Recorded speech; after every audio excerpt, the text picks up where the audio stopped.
বিসমিল্লাহির রাহমানির রাহিম। সূরা আয-যুখরুফ, আয়াত ৭৪। ৭৪। নিশ্চয় অপরাধীরা জাহান্নামের শাস্তিতে থাকবে স্থায়ী। আয়াতের তাফসীর। নিশ্চয় অপরাধীরা স্থায়ীভাবে জাহান্নামের শাস্তি ভোগ করবে। আয়াত ৭৫। ৭৫। তাদের শাস্তি লাঘব করা হবে না এবং তারা হতাশ হয়ে পড়বে। আয়াতের তাফসীর। ওদের শাস্তি লাঘব করা হবে না এবং ওরা তাতে শাস্তি ভোগ করতে করতে হতাশ হয়ে পড়বে। এক অর্থাৎ মুক্তি পাওয়া থেকে হতাশ ও নিরাশ। আয়াত ৭৪। ৭৪। আমি তাদের প্রতি জুলুম করিনি, বরং তারা নিজেরাই ছিল জালিম। আয়াতের তাফসীর। আমি ওদের প্রতি অন্যায় করিনি, কিন্তু ওরা নিজেরাই নিজেদের প্রতি অন্যায় করেছে। আয়াত ৭৭। ৭৭। তারা চিৎকার করে বলবে, হে মালিক, জাহান্নামের অধিকর্তা, তোমার রব আমাদেরকে নিঃশেষ করে দিন। সে বলবে, তোমরা এভাবেই থাকবে। আয়াতের তাফসীর। ওরা চিৎকার করে বলবে, হে মালিক, দোজখের অধিকর্তা, তোমার প্রতিপালক আমাদেরকে নিঃশেষ করে দিন। সে বলবে, তোমরা তো চিরকাল অবস্থান করবে।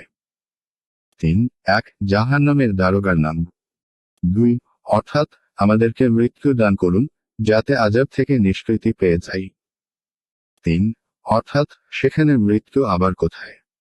শাস্তির এই জীবন মৃত্যু অপেক্ষা আরো নিকৃষ্টতর হবে। আর এছাড়া তো অন্য কোন উপায়ও থাকবে না। আয়াত ৭৮। ৭৮। আল্লাহ বলবেন, আমি তোমাদের নিকট সত্য পৌঁছিয়েছিলাম, কিন্তু তোমাদের অধিকাংশই ছিল সত্য বিমুখ। আয়াতের তাফসীর। আল্লাহ বলবেন, আমি তো তোমাদের নিকট সত্য পৌঁছে দিয়েছিলাম, কিন্তু তোমাদের অধিকাংশই তো সত্য বিমুখ ছিল। এটা আল্লাহ তাআলার উক্তি অথবা ফেরেশতাগণ আল্লাহর পক্ষ থেকে বলবেন। যেমন কোনো বড় অফিসার প্রশাসন বা সরকারের তরফ থেকে আমরা শব্দ ব্যবহার করে। এখানে অধিকাংশ অর্থ সবাই, অর্থাৎ সমস্ত জাহান্নামী, অথবা বলতে নেতা ও সর্দারদেরকে বোঝানো হয়েছে। অন্যান্য জাহান্নামীরা তাদের অনুসারী হওয়ার দরুন তাদের মধ্যেই শামিল থাকবে।